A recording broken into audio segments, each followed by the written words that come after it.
저희들 오늘 말씀 누가복음 3장 21절에서 22절까지 말씀 저희들 보겠습니다. 신약성경 92쪽쯤에 있는 말씀입니다. 누가복음 3장 21절에서 22절까지 말씀 함께 보겠습니다. 누가복음 3장 21절에서 22절 말씀이 두 구절이어서요. 저희들 한 목소리로 같이 읽겠습니다. 시작. 백성이 다 세례를 받을새 예수도 세례를 받으시고 기도하실 때에 하늘이 열리며 성령이 비둘기 같은 형체로 그의 위에 강림하시더니 하늘로부터 소리가 나기를 너는 내 사랑하는 아들이라 내가 너를 기뻐하노라 하시니라. 아멘. 저희들 오늘 이 본문 가지고 예수님께서 받으신 세례라는 제목으로 함께 말씀 나누겠습니다. 여러분, 오늘 예수님께서요 세례를 받으십니다. 예수님께서요 공생의 사건을 시작하실 때 세례를 제일 먼저 받으세요. 세례를 받고 공생의 사역을 시작하시거든요. 근데 예수님의 공생의 사역은 그런 게 있어요.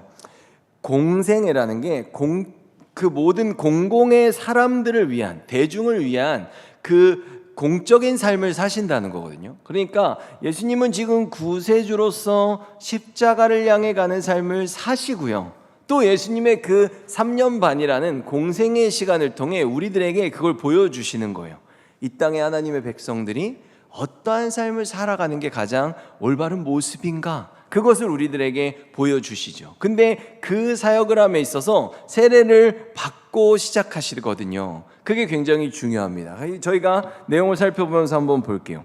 지난 시간에는 저희가 세례 요한이 헤롯에 의해서 옥에 갇히고 결국 죽음을 맞이한 이야기를 다뤘습니다. 그러니까 세례 요한이 이 뒤에 쭉쭉 가가지고 예수님한테 제자들 보내고 그 다음 또 죽임을 당하고 이런 얘기들을 세례 요한 나왔을 때 저희가 이렇게 합쳐서 같이 봤던 겁니다. 왜냐하면 오늘 세례 요한한테 예수님이 세례를 받는데 지난주에 죽었는데 또 나왔지 이렇게 생각할 수도 있잖아요. 그렇죠? 그래서 세례 요한이 오늘 예수님한테 세례를 주는 장면이에요. 근데 오늘 장면에서 저희들이 첫 번째로 볼 수 있는 두 가지를 살펴볼 건데, 첫 번째 건 뭐냐면 바로 성삼위일체 하나님의 모습이 이 본문에서 드러나고 있다는 겁니다. 그래서 예수님께서는 지금 어디 계세요? 그 요단강에서 세례 요한에게 세례를 받고 계시고요. 그죠? 성령께서는 비둘기같이 하늘로부터 내려오셨어요. 그리고 하늘에서는 어떻게 해요? 하늘로부터 하나님의 음성이 들렸죠. 너는 내 사랑하는 아들이라 내가 너를 기뻐하노라 라는 그 말씀이 들렸습니다. 그러니까 지금 보면 어때요? 하나님은 음성을 내셨고 성령은 비둘기같이 내려오셨고 예수님은 이 아래 계셨단 말이에요. 그러니까 분명히 한 분 하나님이신데 지금 세 분이 한 장면에, 우리가 뭐 이렇게 사진을 딱 찍는다 그러면 한 장면에 지금 세 분이 딱 다 담기는 모습이 나온 거죠. 저는 어렸을 때 교회에서 정말로 이렇게 배웠어요. 근데 어떻게 배웠냐면 성삼위일체를 선생님이 잘 설명해 줄게 이러면서 우리 아빠가 집에서는 아빠고 교회 가면 집사님이고 회사 가면 과장님이다 이렇게 배웠거든요. 깔끔하게 정리를 딱 해줘서 그렇게 배웠단 말이에요. 근데 이런 설명 방식은 완전히 틀린 방식입니다. 이거는 한 사람이 형태를 바꿔가면서 장소마다 호칭만 달라지는 거잖아요. 그러면 오늘 장면을 생각해 보면 어떻게 해야 돼요? 아버지가 과장님이고 아빠고 그죠? 집사님이면 오늘 장면처럼 한 장면에 세 분이 동장할 수 없는 거예요. 이것은 삼위일체를 설명할 수 없는 거죠. 한 사람이 형태만 바꿔가면서 호칭만 달라진다. 이게 양태론이라는 이론이거든요. 근데 이거는 아주 옛날의 기독교에서부터 이단으로 정제된 가르침입니다. 그래서 제가 보면 굉장히 열정 있는 교사분들이 이거 어떻게 하면 애들한테 쉽게 설명해 줄까 이래서 생각해서 해 주셨을 수 있어요. 그러나 동시에 세 분이 함께 존재할 수 있어야 그게 성삼일체를 설명할 수 있는데, 기독교 학자들이 이 세상에서 성삼일체를 설명하려고 싸움을 되게 많이 했거든요. 근데 결론적으로 딱 결론을 지은 건 뭐냐면 분명히 한 분이고 분명히 세 분인데 그걸 우리가 설명할 수 없다. 그거는 우리가 인간의 지혜와 인간의 지식으로 설명해낼 수 없는 신비다. 우리가 나중에 죽으면 하늘나라 가면 이해할 수 있을지 모르겠는데 여기서는 하나님의 존재를 어떤 물건이나 어떤 물체로 우리가 성삼위일체를 설명할 수는 없다라고 결론을 내렸습니다. 여기서 이제 뭔가 네가 또 시도를 한다면 그때부터 너는 이단이 되는 거야 라고 이렇게 이 논란을 종지부를 찍었거든요. 그래서 저는 성삼위일체를 설명할 때 어떤 존재를 물건이나 물체로 설명하려고 하는 게 아니라 그래도 우리가 하나님을 알아야 되잖아요. 그러니까 하나님과 예수님과 성령님께서 하시는 그 역할로서 저는 설명하기 위해서 늘 저는 연극에 대해서 많이 말씀을 드립니다. 그래서 한 편의 연극이 있다고 생각해 볼 때 이 연극을 총지휘하시는 감독님이 계세요. 감독님이 그 대본도 다 정하셨어요. 그게 하나님이에요. 이 모든 연극의 총감독이세요. 하나님이 이것을 기획하셨고 계획하셨어요. 이 연극은 목적이 있습니다. 이 연극의 목적이 뭐냐 하면 구원이에요. 그리고 그 구원을 통해서 하나님의 나라를 세우는 겁니다.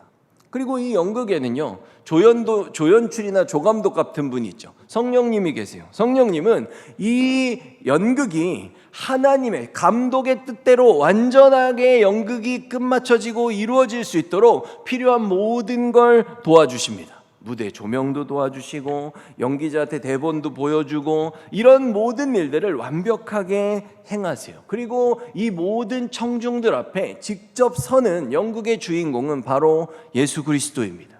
예수님께서 하나님이 정해주신 총감독이 정해준 그 대본 그대로 그 인생 그대로 살아내는 거예요. 성령님의 도우심을 따라서 이 연극을 완성해 가는 거죠. 근데 이 연극은요, 총 3부분으로 나눠져 있어서요.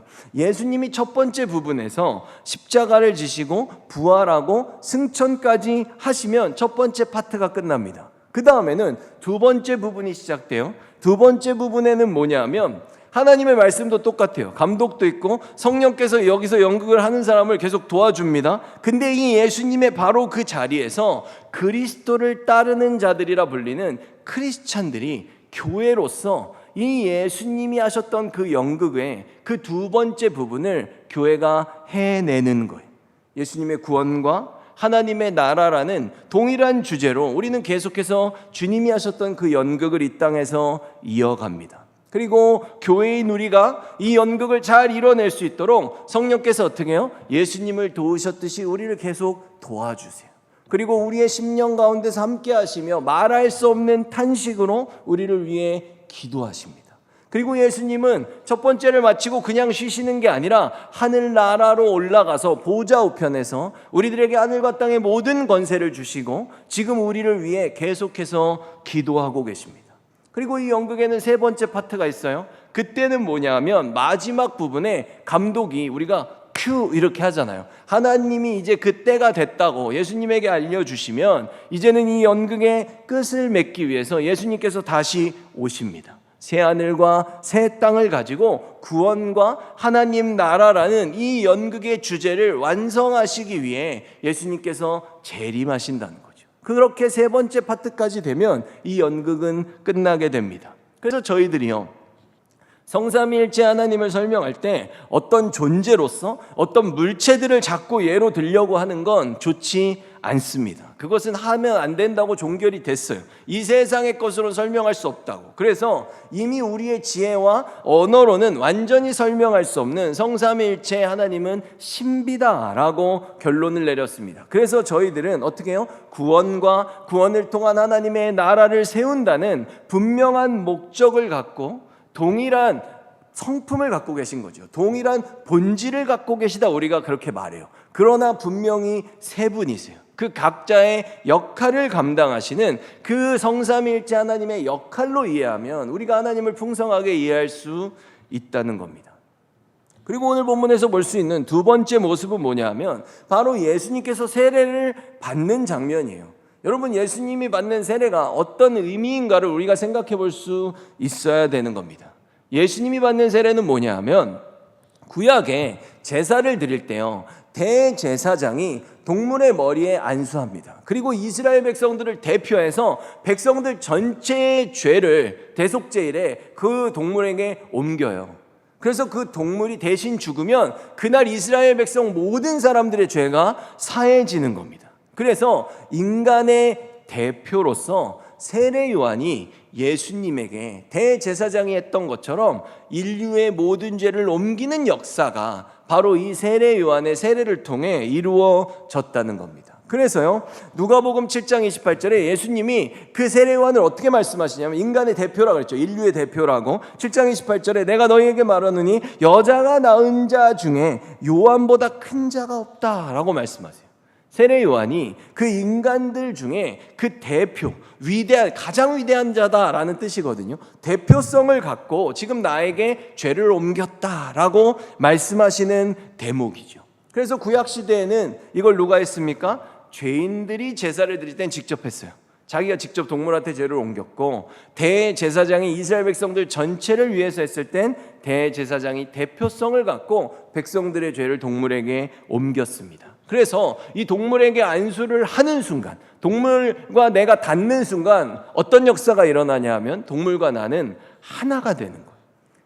내가 동물이고 동물이 내가 되는 거죠. 그래서 동물이 죽지만 하나님이 어떻게 해요? 내가 죽은 것으로 인정해 주시는 역사가 일어나는 거죠. 그러니까 세례 요한이 똑같이 예수님에게 안수하고 인류의 죄를 옮겼을 때 세례 요한을 통해 어떻게 돼요? 우리와 예수 그리스도는 하나가 되는 역사가 그때 일어난 겁니다. 그래서요, 세례 요한이 예수님한테 이 세례를 주고요, 세례를 주고 그 다음 날 세례 요한이 예수님을 보고 이렇게 말하는 대목이 성경에 나와요. 요한복음 1장 29절을 보면요, 이튿날, 다음 날이란 얘기죠. 다음 날 요한이 예수께서 자기에게 나오심을 보고 이르되 보라 세상 죄를 지고 가는 하나님의 어린 양이로다 라고 말해요.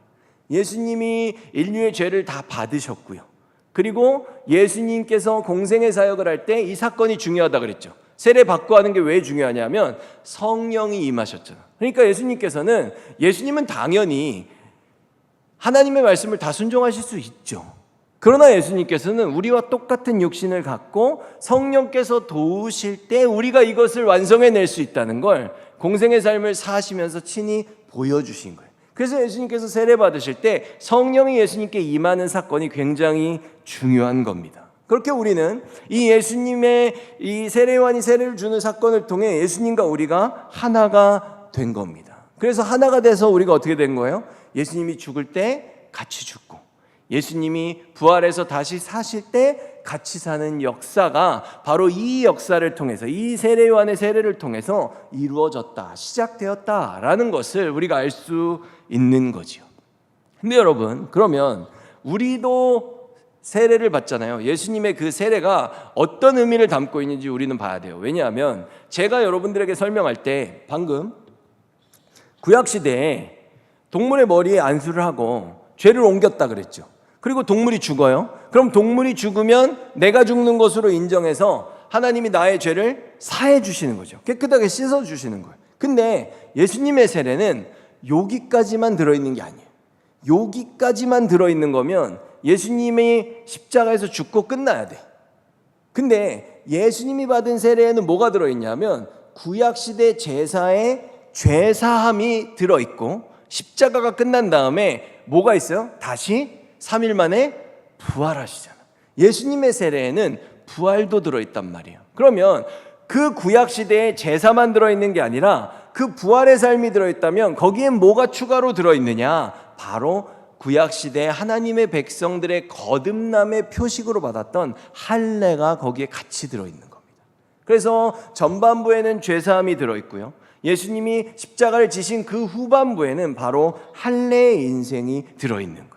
여러분, 그럼 할례가 무엇을 의미하는지 볼게요. 창세기 17장 7절과 9절에서 11절 보면요, 이 언약은 지금부터 내가 너와 내 모든 자손에게 세우는 언약이다. 나는 내 하나님이 되며 내 모든 자손의 하나님이 될 것이다. 너와 내 자손은 지금부터 이 언약을 지켜야 한다. 너희 가운데 남자는 모두 할례를 받아라. 이것이 나와 너희 사이에 세운 언약의 표시가 될 것이다. 아멘. 여러분, 원래 우리는 하나님의 백성이 아니에요. 원래 제일 처음에 이 세상을 만드셨을 땐 백성이었어요. 근데 뭐예요? 죄를 짓고 쫓겨났어요. 에덴 동산에서 쫓겨났어요. 그래서 우리는 더 이상 하나님의 백성이 아니었어요. 근데 하나님께서 다시 아브라함을 불러서 우리가 하나님의 백성이라는 그 언약을 맺어 주신 거죠. 그 언약을 맺을 때 하나님께서 어떻게 했어요? 우리의 죄를 위해 동물을 죽이셨어요. 아브라함과 언약을 맺을 때 동물을 죽이고 그 동물을 죽인 그 피의 길로 걸어가면서 언약을 맺은 거거든요. 그러니까 하나님의 백성은요, 할례만 했다고, 무슨 표시만 있다고 하나님의 백성이 되는 게 아니라, 하나님의 백성은 뭐가 진짜 하나님의 백성인가요? 하나님의 성품으로 나의 심령을 채우고 나의 삶을 채워서 하나님 닮은 자로 살아내는 게 하나님의 백성인 겁니다. 왜? 우리는 하나님의 형상대로 만들어졌기 때문에. 그래서 성경은 이 할례에 대해 얘기할 때 구약시대라 할지라도 언제나 이렇게 얘기해요. 신명기 10장 16절 보면, 그러므로 너희는 마음의 할례를 행하고 다시는 목을 곧게 하지 말라.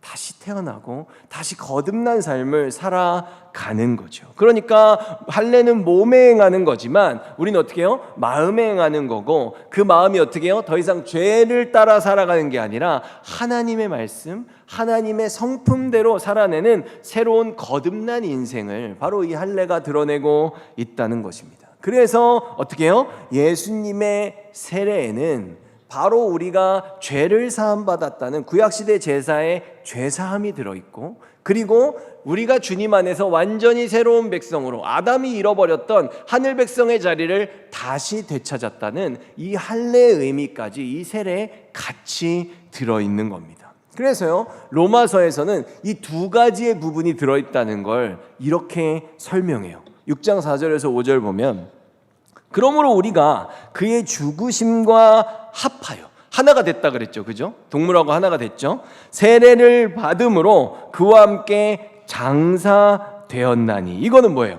예수님이 죄를 사한 그 구약의 제사 부분을 말하는 거죠. 장사되었고, 이는 아버지의 영광으로 말미암아 그리스도를 죽은 자 가운데서 살리심 같이 거듭난 거예요. 우리로 또한 새 생명 가운데서 행하게 하려 함이라. 두 번째 부분, 할례의 거듭남의 부분이 이 안에 같이 들어있다고 지금 이 세례를 설명하고 있어요. 5절에 만일 우리가 그의 죽으심과 같은 모양으로 연합한 자가 되었으면, 예수님과 하나 돼서 죽었으면 또한 그의 부활과 같은 모양으로 연합한 자도 되리라. 아멘. 그래서 우리가 세례를 받는다는 건 내가 그리스도와 함께 죽었고 다시 그리스도와 함께 살았다라는 제사와 할례의 의미가 그 안에 같이 들어있는 겁니다. 그래서요, 베드로도 이것을 이렇게 말했어요. 베드로전서 3장 20절에서 21절 보면요, 그들은 오래전 노아 시대에 하나님께 불순종했던 사람들입니다. 이게 그거예요. 예수님 만나기 전에 우리들 모습이 얘네들하고 똑같다고 지금 말하는 거예요. 죄인들의 모습이었다는 거죠. 우리가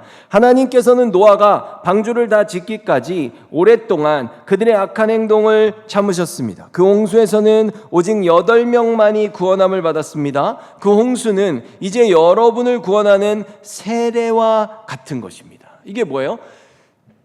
죄에 대해서는 죽은 거잖아요. 그죠? 그러니까 노아의 홍수 때 죄 지은 사람들 하나님이 다 죽였잖아요. 심판했잖아요. 그것처럼 우리는 세례받을 때 예수님하고 같이 십자가에서 죽었다라는 걸 얘기하고요. 이제 그 다음으로 몸을 깨끗하게 씻는 것이 아니라, 그러니까 씻는 것만이 아니라 어때요? 선한 마음으로, 마음의 할례를 받아서 하나님께 내 삶을 드리고 정결하게 살기를 약속하는 것입니다. 바로 이것을 위해 예수 그리스도께서 죽음에서 부활하셨습니다. 아멘. 어때요? 그러니까 지금 바울도 그렇고 베드로도 그렇고 우리가 세례를 받는 게 뭐예요? 첫 번째로는 예수님하고 우리가 하나가 되는 연합이 일어나는 거고, 그 다음에 함께 죄에 대해선 죽는 것이고, 그것으로 끝나는 게 아니라 이제 이 심령을 하나님의 선한 마음으로 가득 채워서 우리가 예수 그리스도처럼 새로운 삶을 살아가는 것이다 라고 얘기해서, 지금 여러분 베드로는 어떤 거예요? 이제부터 살아가는 게 더 중요하잖아요. 그러니까 베드로는 부활이 더 중요하다고 이 세례의 초점을 이 뒤쪽에다가 더 무게를 두는 그런 말씀을 지금 하고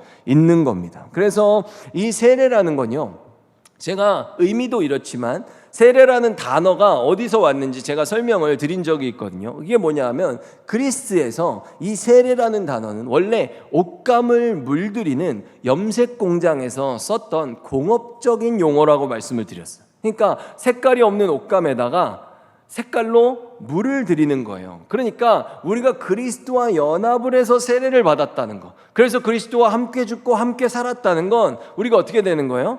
예수 그리스도와 똑같은 색깔이 되는 거예요. 똑같은 성령의 색으로, 똑같은 한 몸으로 다시 하나님의 형상으로 태어나 살아가는 걸 세례라고 말한다는 거죠. 그리고 베드로가 노아의 홍수로 그 물을 비유했죠. 뭐예요? 죄에 대해서는 죽는다라는 그 심판을 우리에게 말하기 위해서 그 물로 설명한 겁니다. 그래서 우리도 세례를 줄 때 어떻게 해요? 물을 조금 떠가지고, 그죠? 이렇게 탁 머리에 얹잖아요. 그러니까 그게 어떤 물인 거예요? 제가 조금 뜨지만 홍수인 거죠. 노아의 홍수를 딱 너는 죽었어 이렇게 딱 하고 하나님 안에서, 주님 안에서 우리가 거듭나는 그 역사가 세례를 받을 때 일어난다는 겁니다. 그 다음 이제 세례를 받은 다음에 그 주님의 백성들이 어떻게 살아가야 된다고요? 예수님하고 똑같은 색깔로 하나님의 성품을 드러내며 살아가는 겁니다. 그래서 베드로는 우리가 세례 후에 이어가야 되는 삶에 대해서 이렇게 말하고 있어요. 베드로전서 4장 1절과 2절 보면 그리스도께서 이미 육체의 고난을 받으셨으니 너희도 같은 마음으로 갑옷을 삼으라. 그 후로는 다시 사람의 정욕을 따르지 않고, 왜요? 죄인은 죽었잖아요. 그죠? 하나님의 뜻을 따라 육체의 남은 때를 살게 하려 함이라 라고 말하고 있어요. 바로 세례를 받은 우리가 살아갈 때 육체의 남은 인생을 주님 성품 가지고 살아가야 된다라고 지금 말하고 있죠. 바울도 동일하게 이렇게 말했어요. 갈라디아서 2장 20절에 내가 그리스도와 함께 십자가에 못 박혔나니 그런즉 이제는 내가 사는 것이 아니요 오직 내 안에 그리스도께서 사시는 것이라. 이제 내가 육체 가운데 사는 것은 나를 사랑하사 나를 위하여 자기를 버리신 하나님의 아들을 믿는 믿음 안에서 사는 것이라. 아멘. 이렇게 고백했습니다. 그래서 여러분, 저희들이요 받는 세례는요 첫째로 뭐라고요? 구약의 제사에서 죄에 대한 죽음을 담고 있고, 둘째로는 예수 그리스도와의 부활을, 그래서 주님 안에서 하나님의 성품을 갖고 살아가는 거듭난 새로운 인생의 의미를 그 세례에 담고 있는 겁니다. 그래서 골로새서 2장 11절 12절에서는 이렇게 말해요. 그리스도를 믿었을 때 여러분은 새로운 할례를 받았습니다. 이게 뭐예요? 거듭났다는 뜻이에요.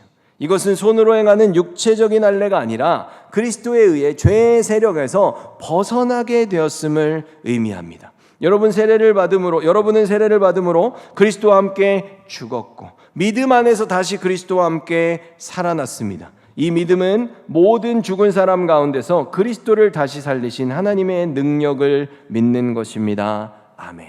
그래서 이렇게 바울은 세례를 가지고서 믿음 안에서 받은 새로운 할례다라고 정의하는 거예요. 뭐예요? 그 세례의 의미 안에 할례의 의미가 들어있다는 것을 알려주는 겁니다. 여러분, 그래서요 우리들 모두 세례 받지 않았습니까? 우리들 전부 다 주님 안에서 예수 그리스도와 함께 죽고 함께 살았습니다. 그래서 우리는 거듭났고요, 이제는 죄 짓고 살면 안 되는 겁니다. 그리고 행여나 우리는 여전히 실수할 수 있어요. 바울이 그러잖아요. 나는 공고한 사람이라고 말하잖아요. 그럴 때 우리는 어떻게 해요? 기필코 회개해야 되는 겁니다. 이제 우리가 사는 것이 어떻게 해요? 그리스도를 드러내는 그리스도가 돼야 된다는 거예요.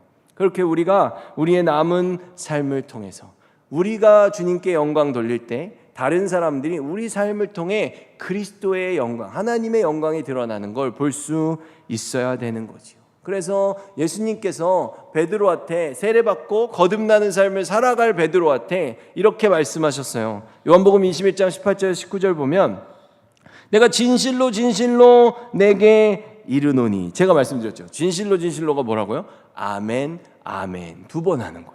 원래 하나님 말씀 들으면 끝에 아멘 한 번만 해야 되거든요. 근데 말도 하나도 안 해놓고 아멘 두 번 하는 건 그런 뜻이에요. 이제부터 내가 말하는 건 무조건 다 진리야 라는 하나님만이 하실 수 있는 말이거든요. 그러니까 이것은 정해졌다는 거예요. 주님 안에서 진리. 내게 이르노니 내가 젊어서는 스스로 띠뛰고 원하는 곳으로 다녔거니와 늙어서는 내 팔을 벌리리니 남이 내게 띠띠우고 원하지 아니하는 곳으로 데려가리라. 예수님께서 이렇게 말씀하신 것은 베드로가 어떤 죽음으로 하나님께 영광을 돌리게 될지를 보여주시려는 것이었습니다. 이 말씀을 하시고 예수님께서는 베드로에게 나를 따르라고 말씀하셨습니다. 아멘. 그래서 이제 여러분, 우리 삶의 주인은요, 우리를 핏값으로 사신 예수 그리스도입니다. 그래서 이제 거듭난 삶은 어떻게 해요? 베드로가 선한 양심의 간구로 살아가야 된다라고 했어요.